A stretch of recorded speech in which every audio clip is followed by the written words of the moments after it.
What's the story, Morning Glory? What's the word, Hummingbird? Thank you so much for clicking on my channel and for joining me for this review of Love After Lockup Season 6, Episode 2. Yes, I'm starting with Episode 2.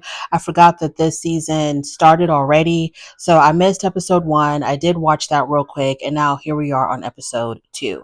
So this one is called Free My Man. Now let's talk about Quiana and Damodrick. When we see Quiana and Damodrick, Damodrick is being released after 2 years. He went in for gun possession. He has to go straight to the halfway house. As soon as he's released, he has to go straight to the halfway house, as they all do, or report to their probation officer. And for him, he has to go there to get his ankle monitor. Now, he made it seem like, or they made it seem like, he was going to go to the halfway house, get his ankle monitor, and then he was going to be going home with her. But it didn't turn out that way. So if he's paroled, I'm not sure. There was a lot of confusion of where he was supposed to be at. And frankly, I'm kind of surprised that there was any kind of confusion at all, because you would think that when it comes to releasing an inmate, especially an inmate who still has 3 years of probation, it would be crystal clear on where he is supposed to go.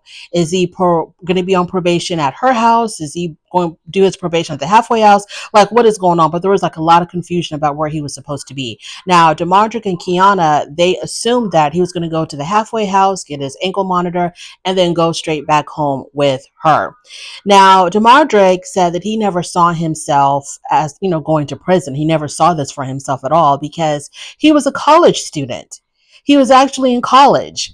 And he got involved with the wrong crowd. Next thing he's in prison for gun possession. Damodrick met Quiana when he was about 16 years old, and she was 12. So I'm not sure exactly when they started dating and how long they were dating before he went to prison. I'm not quite clear on the timeline of all of that, but when they first met, she was 16, he was 12. I think they said on the show that once it was okay, I guess once she got a little bit older, they began to date, I think. I'm not quite sure. And Damodrick says that he plans to stay faithful to Quiana, and he's also planning to propose to her at some point. Now, when they get to the halfway house where he was supposed to, just get his ankle monitor and then go home with her, they're waiting. He goes inside the building, Quiana and her stepfather, because her stepfather was the one that was with her, or who drove her to his prison release. He goes inside the building, and they're waiting forever for him to come back. And so it gets to the point where they've been out there waiting too long. I think it was like over an hour they were waiting. It wasn't even supposed to take that long for him to get his ankle monitor. So I don't know if she called or somebody called her, but coming to find out, the people at the halfway house tell Quiana that he ain't going anywhere today. He ain't going back with you. He ain't going nowhere. He's staying right here today. And so Quiana was really confused, and she was getting really upset. And I'm like, girl, calm the hell down so that you can get some information to figure out what's going on. It may not be as bad as you think. You've been waiting for him for 2 years. If there's some type of a mix up or some type of a confusion or miscommunication, it can get cleared up, and you can, you'll just need to find out when he can actually come home with you. But she was getting so upset and so frustrated that she told her father to talk to the people, her stepfather. She tells him, you talk to them, because I'm just too upset. Girl, what are you upset for? He's been gone for 2 years. He's out now. Like I said, if there's any kind of miscommunication, it can all be cleared up as long as you get the correct information eventually, right? So the stepfather talks to them, and the stepfather tells her, yeah, they want him to stay, and they want you to give them his stuff, his suitcases, bags of clothes or whatever. And she's like, no, you do it.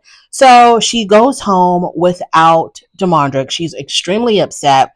And I understand the frustration, but you don't want to let your emotions get the best of you.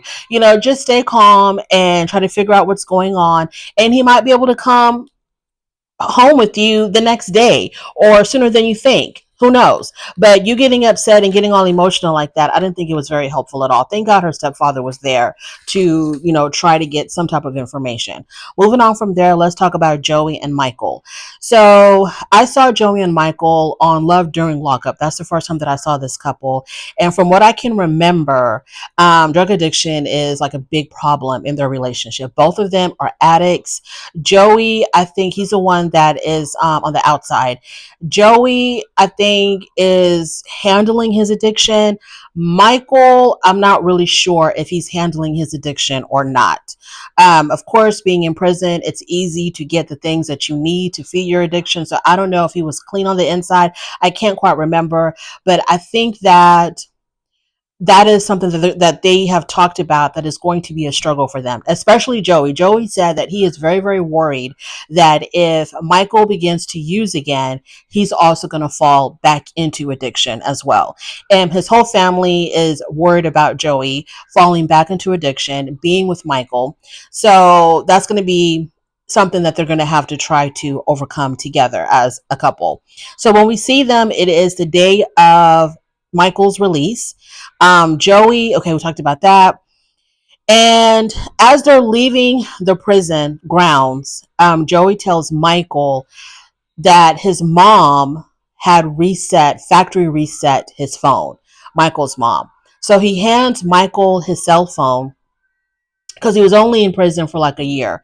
So he gives him back his cell phone, and Michael is really excited to get his phone back, and he's looking through his phone. He turns on his phone and he's like, what the hell is this? And that's when Joey tells him, oh, by the way, your mother did a factory reset on your phone because we wanted to erase all of your previous contacts because we don't want you to be tempted to start hanging out with the people that got you in trouble the first time or the previous time. So all of your previous contacts, your plugs, all these people that were no good for you, all of their stuff has been wiped out. And Michael is not happy about this at all. And Joey is also wondering, is Michael upset because he no longer has contact with people that he might have wanted to hook up with, because, I think fidelity might also be an issue in their relationship. And so, that's where their segment ended, where Michael is like, what did y'all do to my phone? And he wasn't really happy about that at all.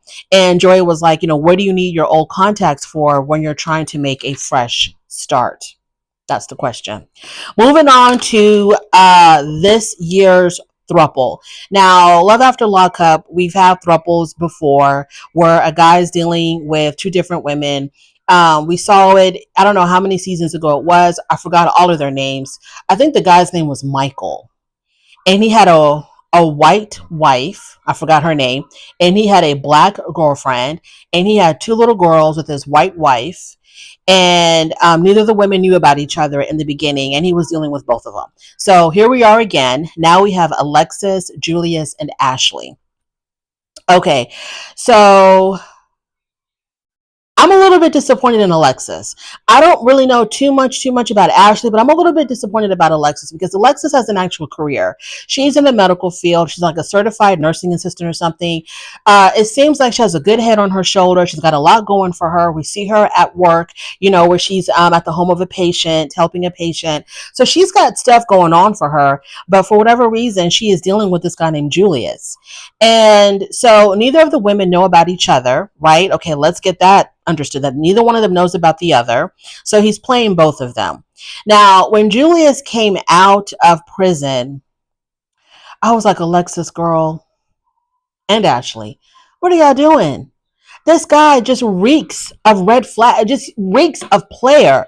There's nothing about him that anybody would look at him and think that this guy is, a good man for anybody. Like he looks like he is not ready for any kind of committed relationship with anybody whatsoever. He is still for the streets.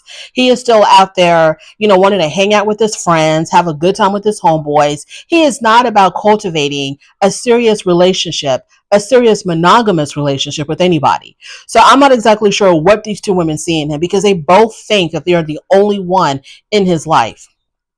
Now, Alexis and Ashley, I'm pretty sure these are the only two that are willing to show their face on camera. I'm pretty sure he's had a plethora. He has a plethora. He has a harem of women that he was dealing with when he was still locked up. So it's the day of his release. He comes out. Now we see Ashley. Ashley's she's at some shop or whatever with her friends. And her friends are asking her, are you going to be there when he's released today? And she's like, no, he's going to have his aunt or some relative or his mom or somebody picking him up. I'm not going to be there. And so their friends are like, that's kind of weird. This is supposed to be your serious boyfriend, and you're not even going to be there on the day of his release. And so all she can say was, yeah, his mom is going to be there to pick him up, but he's going to let me know as soon as he comes out. So right there, the friends are like, okay, girl, this sounds a little bit way too fishy. But Ashley, she can't see that. She is blind to common sense. Now, the one who is going to be there to pick him up is Alexis. Now, she is going to be the one waiting for him. So she's at the prison waiting for him to be released. And as she's outside waiting, two guys walk up. And they are Julius's relatives. I think one is his brother-in-law and the other one is his brother-in-law's brother. And so when Alexis sees these two guys walk up, she's like, who are you? What are y'all doing here? And they're like, oh, I'm his brother-in-law. This is my brother. And we're here to pick him up from prison. And so Alexis is upset because she thought it was just going to be a moment for her and Julius only and that nobody else would be there. Okay. Obviously, he really wanted the brother-in-law to pick him up so they can go ride around and be up to no good all night long on the day of his release. He had no intentions of spending his first day out with Alexis.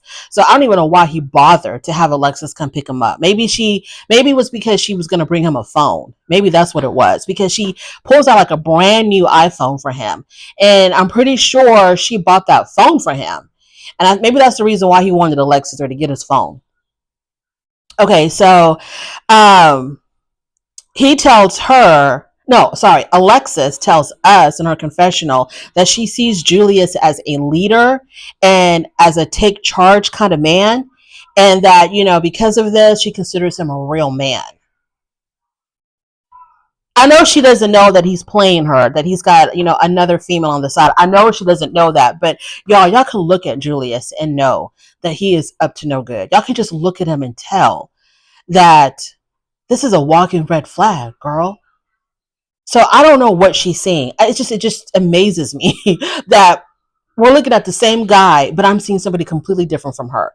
Anyway, so poor Alexis has no idea that she's part of a throuple, that she's a sister wife, that she's part of a polyamorous relationship. She has no clue. She thinks that her and Julius are monogamous. So Julius wants to ride with his brother-in-law and his brother-in-law's brother, because there was like this little moment of tension when the brother-in-law was like, hey, why don't you ride with us? And so he tells her, he's like, I want to ride with them. And she's like, what?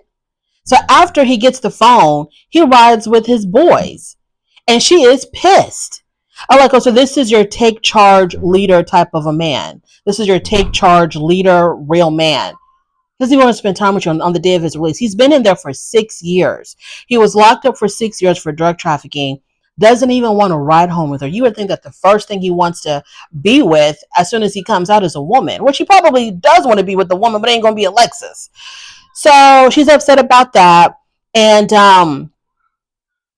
the first person he calls on the phone that Alexis bought for him, I'm assuming she bought this phone for him.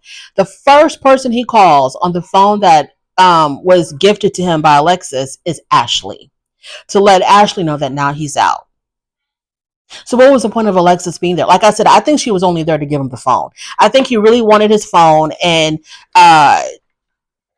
she was like, I'll be there with your new iPhone. And he was like, bet, meet me at the prison gate. He just wanted to get his phone from her and then go off and do what he really wanted to do. That's the throuple. Moving on to Brooke and JK. So JK has been in prison for 6 years for drug distribution. And Brooke has 2 babies. I think I'm not mentioning this because it's supposed to be significant or it's an issue. I'm just relaying the facts. She has 2 babies from 2 different men, and all she talked about throughout their segment was how she wants to have more babies with JK. Like, I don't understand why you feel like your life is just about making babies and that's it. Because she brought it up quite a bit that she can't wait to have children with JK. So it's, he's going to be released like the next day or something. And so she is driving to go pick up JK's mother. And so they're going to stay in a hotel overnight. And then the next day they're going to go drive to the prison to get JK. Now, the mom is kind of like a no nonsense kind of mother. Okay. She, what did she say? I forgot what she said. Anyways, the mom is like a no nonsense kind of mom. And, this is what it was. She tells Brooke that once JK is released, she is going to get the first hug, which is fine and understandable. But I think it was just kind of strange that she had to mention that to Brooke. Like, I'm going to be the first one he hugs when he comes out, which I'm thinking is kind of obvious, but maybe it's not. So, in the hotel that they're staying at, they have to share a bed. And it's just for one night, no big deal, but I couldn't do it. I couldn't share a bed with someone that I didn't even know because they are strangers to one another. The mom tells Brooke that it may not be a good idea for JK to settle down so soon with any particular woman, which I totally agree with the mother. Yeah, he's been inside for 6 years. Now he's out. You have 2 kids. So if he stays with you, he's going to have to take care of you and your 2 children. Plus you want more kids with him. Yeah, this is not a good look. This is not a good look. I don't think someone who's been locked up for 6 years can go straight into an instant made family. Now, I don't remember exactly how they met. I don't know if they met while he was in prison or they knew each other beforehand. I really don't remember. So he also has an ex that is now just like a friend. She's a friend of his, but they did used to date. And this ex is still very much a part of his life and a part of the family's life. The mother even talks about how, the ex is like family and she is still in communications with the ex. So everybody's wondering if the ex will be there at the prison for JK's release. Now, obviously, Brooke is not happy that this ex is still in the picture somehow, some way, but honey, it is what it is. So moving on to Brooklyn and Brian. Brooklyn and Brian, what can we say about them? Brooklyn is very delusional. She's extremely delusional. These type of my man kind of girls, I'm not with it. I am not with it. It irritates the hell out of me. It irks my soul to see these kind of women who are just like, oh, my man is so perfect. He will never do me wrong. I trust him with all my heart. He is the best guy ever. I can't do it. I can't take it. So Brian has been in prison for 6 years for aggravated robbery. They met in high school, but they didn't date before he went in. They didn't date. They started dating after he was incarcerated. Brian says that they have been together the whole entire time that he's been in prison. They've been together for 6 years, but were not official until the last year or so. And I was just like, what? What? Okay, y'all been together for 6 years, but it hasn't been official until the last year or so. People in prison are busy. People in prison are extremely busy. With the use of the internet, people in prison are extremely busy, because that tells me that for the majority of the time that he's been in prison, he's been talking to a plethora of women. And as he's getting closer to his release, so within the past year or so, he's decided to settle down with Brooke. I guess because out of all the women that he's been dealing with, Brooke is the only dum-dum to give him what he wants, which is probably putting money on his books and buying him stuff and giving him a place to stay if he's going to be staying with her once he's released. She's the only one that I guess he really saw potential of, any kind of potential in, and that's why he's choosing her. And I guess for the past year or so, he's been zoning in on her and their relationship. But before that, he was for the streets. So Brian says, okay, so Brooklyn, she has a trust fund. Her mother passed away, and there was some type of a wrongful death lawsuit on behalf of her mom, and they won the lawsuit, and so money was given to her children, and it was put up in a trust fund. She didn't say how much this money was, but I'm pretty sure Brian knows. I'm pretty sure she's told Brian, and I'm pretty sure this money has factored in him making his decision to focus on Brooklyn and to leave everybody else alone. So, and I'm pretty sure she knows this as well. I'm pretty sure she uses this money as a tactic to kind of seal the deal and make sure that he chooses her above all else. Her relative, so she's having like drinks or something with her siblings and a friend, and she has a brother who is very vocal about his concerns with this relationship. So her brother is like, I just want you to be careful. The only thing her brother said was, I want you to just be careful. Don't rush into this, eyes wide open or eyes wide shut. Be careful. And she doesn't want to hear it. She's like, I trust him. He's a great guy. I don't understand why you don't see that. And she tells her brother, if you don't believe me that I think he's the most perfect man ever, then you don't support me. He doesn't have to believe that, but he can still support you as, as your brother. He can still support you and be there for you, even though he doesn't see things the way you see them.